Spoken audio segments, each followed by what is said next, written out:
Linda works part-time at her local grocery store. At her most recent doctor's appointment, her doctor expressed some mild concern over Linda's blood sugar levels.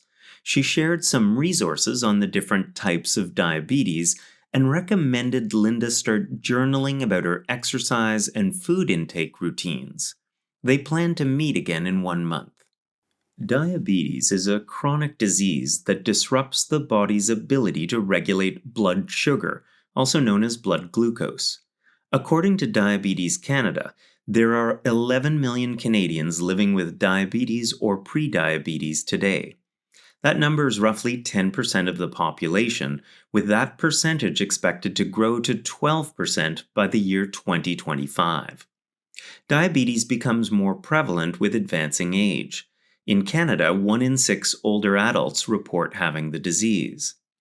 Type 2 diabetes is the most common, accounting for 90 to 95% of all cases.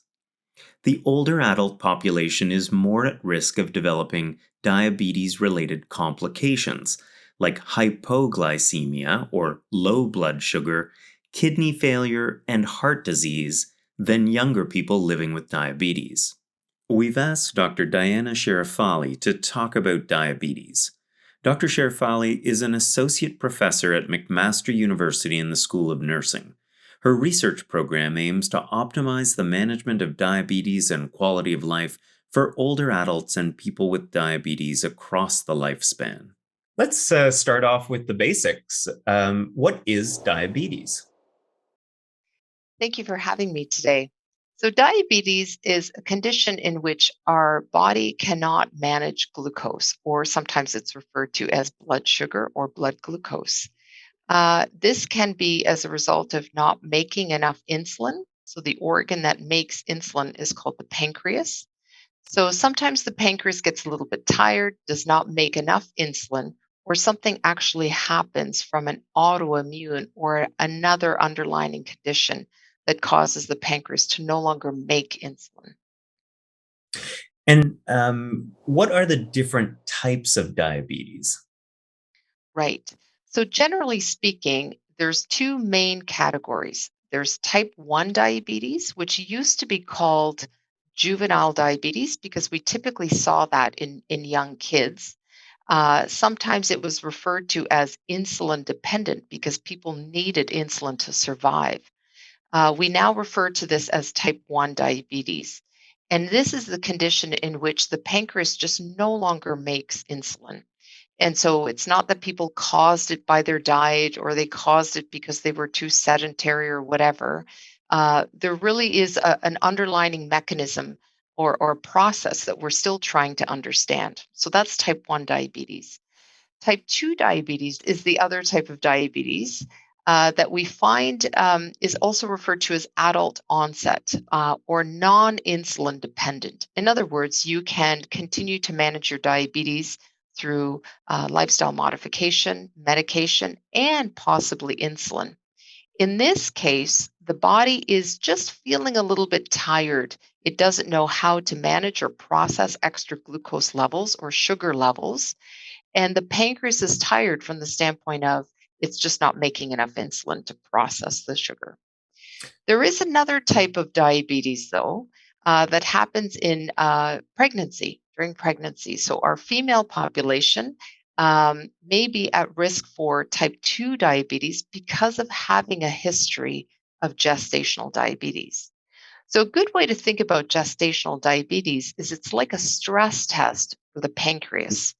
So, if you were diagnosed with gestational diabetes during pregnancy, it may be an early sign or an indicator that you could be at risk for type 2 diabetes. In other words, your body just couldn't handle that extra glucose during pregnancy.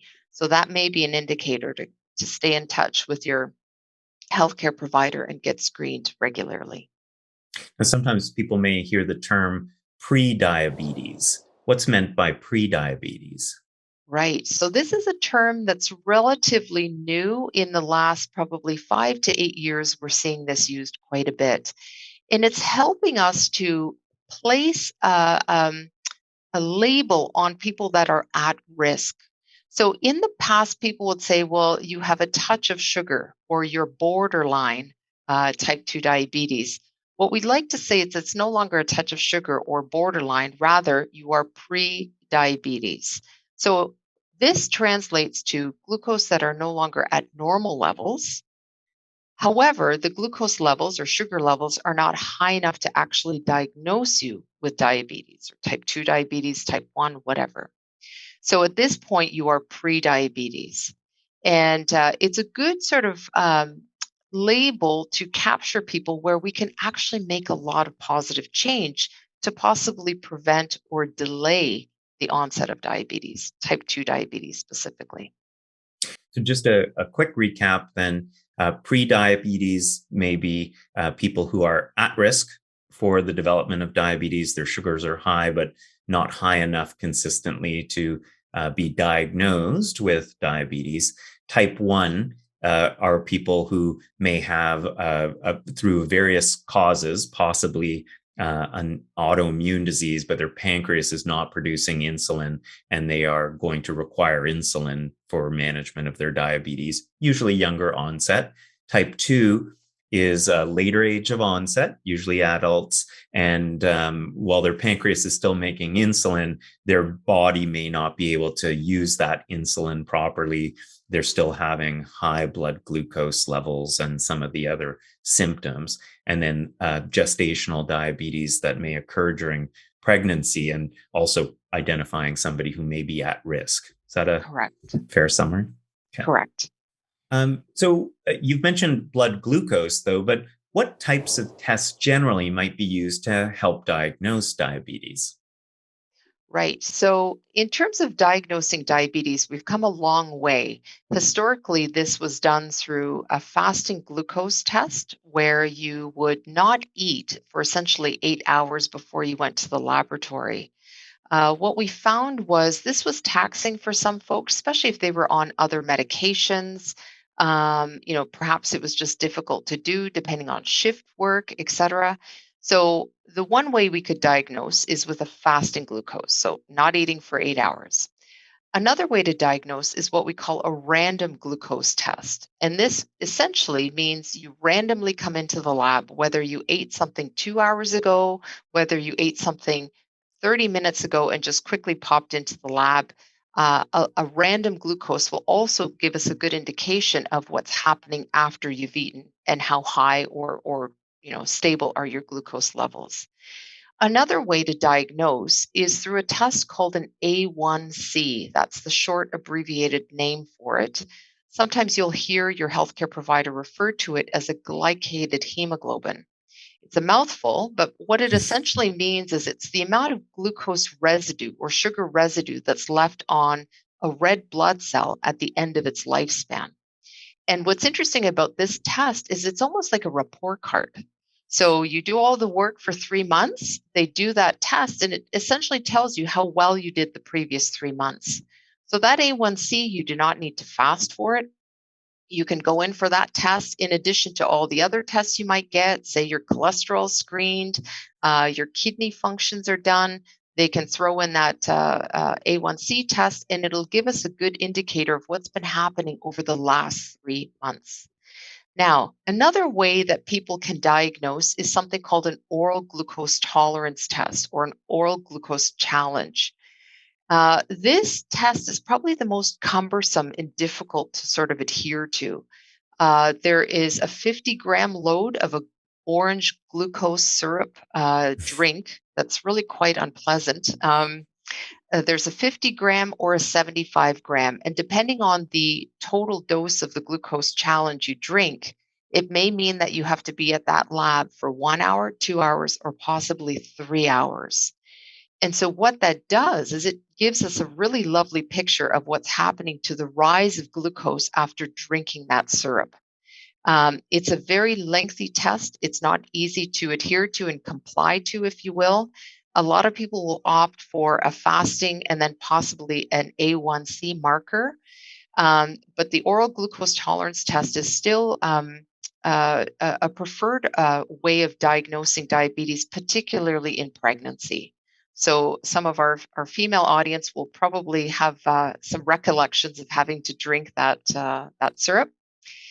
So that's the oral glucose tolerance test. Now, um, to be frank, I think in light of COVID and people not getting to the lab as frequently or as often as they would like to, we have had patients talk about the fact that they've used a friend or a family member's blood glucose monitor or home device.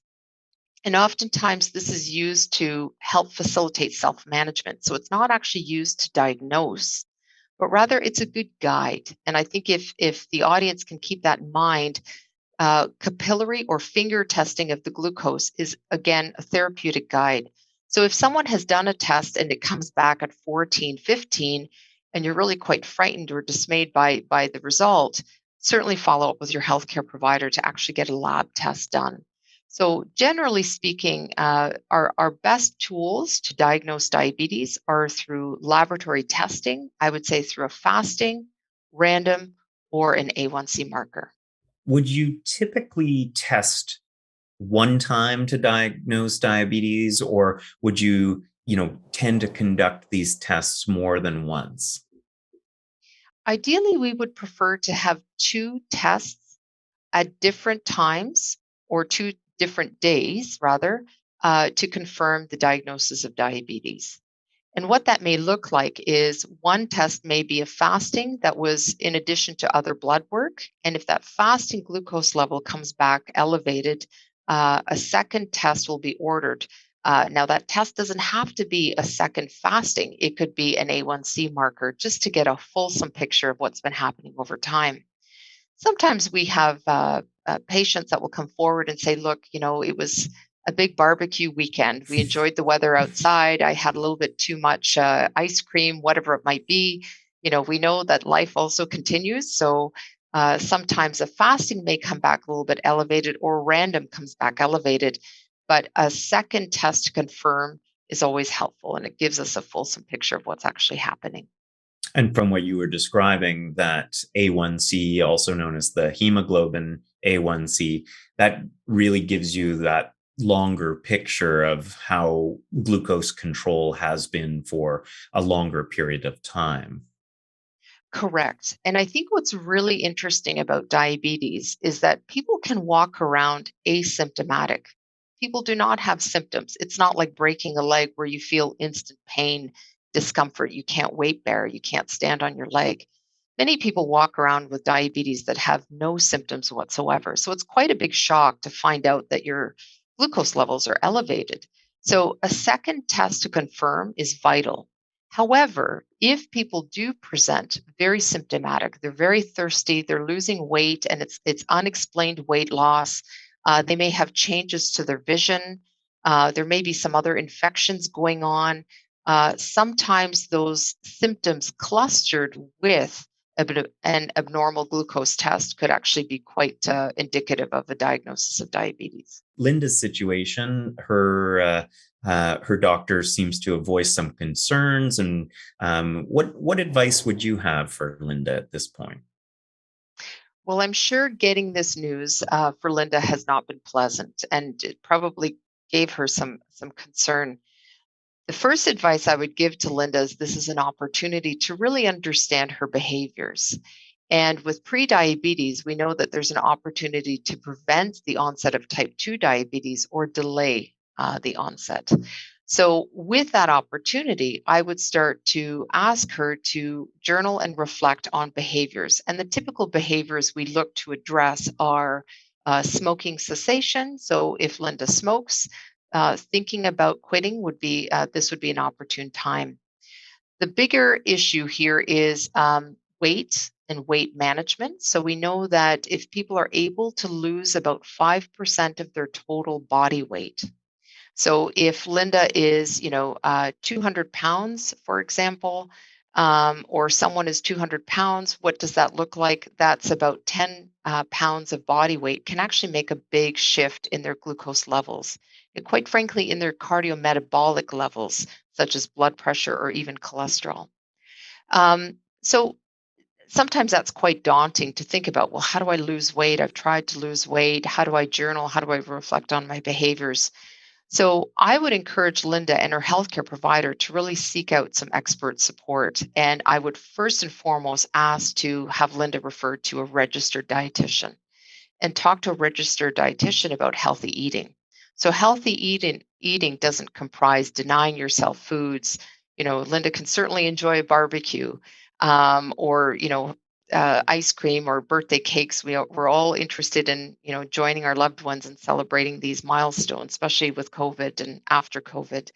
So I think really understanding what is healthy eating, quality of foods versus quantity of foods, and really getting past some of the myths about keto diets, some of these fad diets that may be out there, but working to find a tailored approach that fits Linda's needs.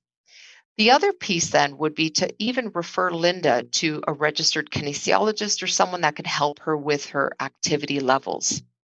So getting moving, keeping active is vital in terms of maintaining body weight, but also it's a nice has a nice benefit and a profile for other cardiometabolic factors such as blood pressure, weight, even mental health. So getting her active, more steps, physical activity with maybe some mild weights, but really designing a program that fits her from a lifestyle perspective. So it sounds like pre-diabetes, with these important kind of lifestyle and healthy lifestyle interventions can alter the trajectory and either delay or prevent the onset of diabetes. Absolutely.